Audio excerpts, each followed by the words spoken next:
I want to study the stability of nuclei against the binding energy. Okay, you know, in order to evaluate the stability of any nucleus, we can calculate its binding energy.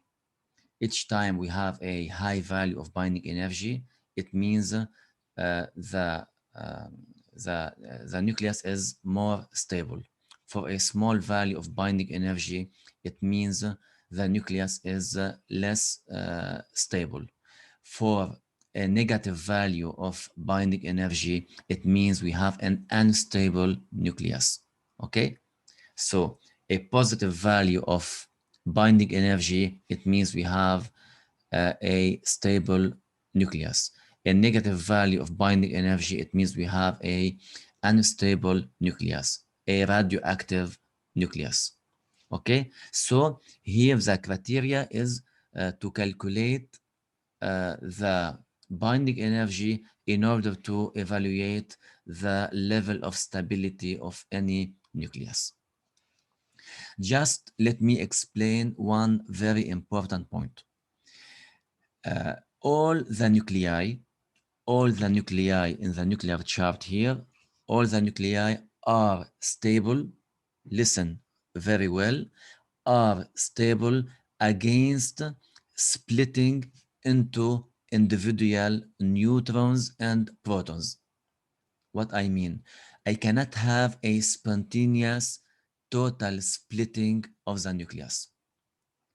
In order to split the nucleus completely, we have to apply an external energy called binding energy. So if we apply this binding energy B, so we can split, we can break apart the nucleus of the atom to two individual protons and neutrons.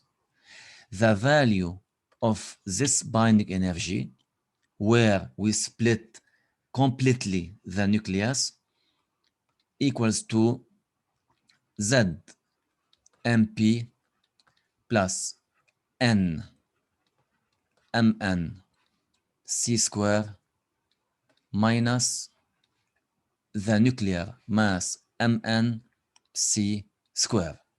This value must be positive. Okay? So all the nuclei have a positive value of the total binding energy. I mean by total binding energy is the energy needed to split completely the nucleus into individual protons and neutrons. Okay, it's clear now. All the nuclei are stable against this kind of splitting. But we can have another kind of splitting. Maybe we can have a decay to alpha particle, to beta particle, beta plus, beta minus. We can have a splitting into two alpha particles. So we have to find the binding energy of another kind of splitting. For example, the same nucleus here, it can be unstable for the other kind of splitting. Let's say, for example, here, this nucleus can be splitted into two alpha particles. Here we have alpha or helium and another helium particle, where we have two protons and two neutrons inside the nucleus of each one. So if we calculate this binding energy, where X is splitted to two alpha particles, equals to the summation of masses of these two alpha particles, equals to 2m, the mass of a one helium particle, c square minus the nuclear mass c square. If you calculate this value, you will get a negative value. Why? Because this nucleus is unstable against splitting into two alpha particles, but it's stable against splitting into individual protons and neutrons. For this reason, the same nucleus can have a positive value for this kind of splitting and a negative value for another kind of splitting. In general, if you look well in the nuclear chart, the black nuclei here, the black points, represent the most stable nuclei, where we don't have any kind of splitting. We have a positive binding energy against all kinds of splitting. If you go up or down, we can get another nuclei where they are stable for the total splitting of the nuclei of the nucleus, but they are not stable for another kind of splitting. Okay, let me explain this point by application. I want to solve one problem to explain this point.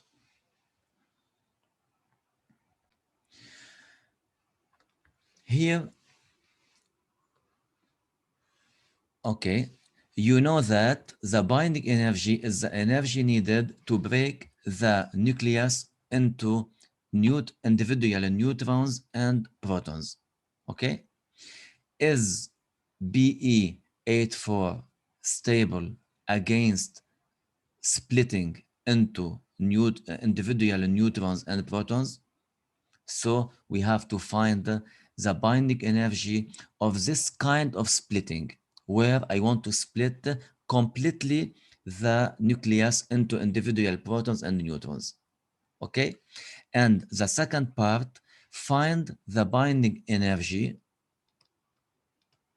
of this nucleus, the same nucleus, against splitting into two alpha particles. I want to study its stability against another kind of splitting. So we have to find the binding energy of this one and this one.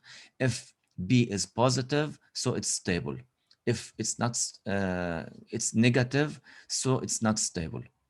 When I say stable, it means that we have a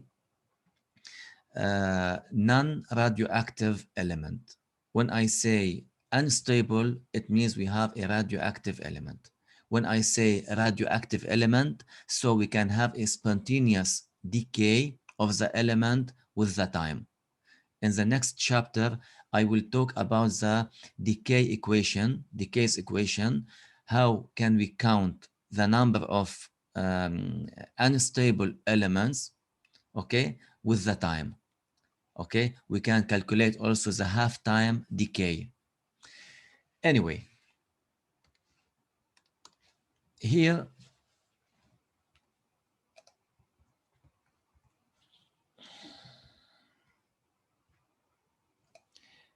I calculate the binding energy, first of all, of Be. Binding energy to have a total splitting of two individual nucleons equals to the total mass of nucleons, C square, minus the nuclear mass of the nucleus, C square. Okay, we have Z equals to 4. We have N also equals to 4. We have the mass of one proton, the mass of one neutron, and I give you the nuclear mass of Be. Okay, as we have the masses or masses in atomic mass unit, you have to substitute the value of C square by 931.5 divided by U times MeV, okay, or MeV divided by U. If you use the masses in of the value of the mass in kilogram, you have to use C equals to 3 times 10 power 8 meter per second. Okay, it's important the unit of the binding energy of C square. The value B equals to 56.5 MeV. It means the binding energy is positive and Be is stable against splitting into individual neutrons and protons. Okay? The second part, I want to study the stability of the same nucleus against splitting into two alpha particles. In this case, we have to calculate the binding energy. Binding energy to split the nucleus into two alpha particles equals to the total mass of the two alpha particles minus the nuclear mass times C square.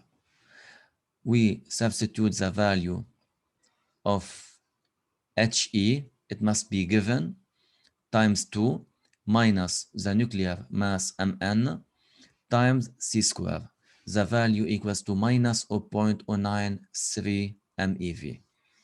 It means that Be is unstable and cannot be, we cannot find Be in nature as a stable nucleus, okay?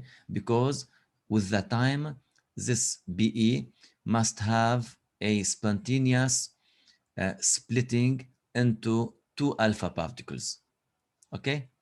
So B must be negative.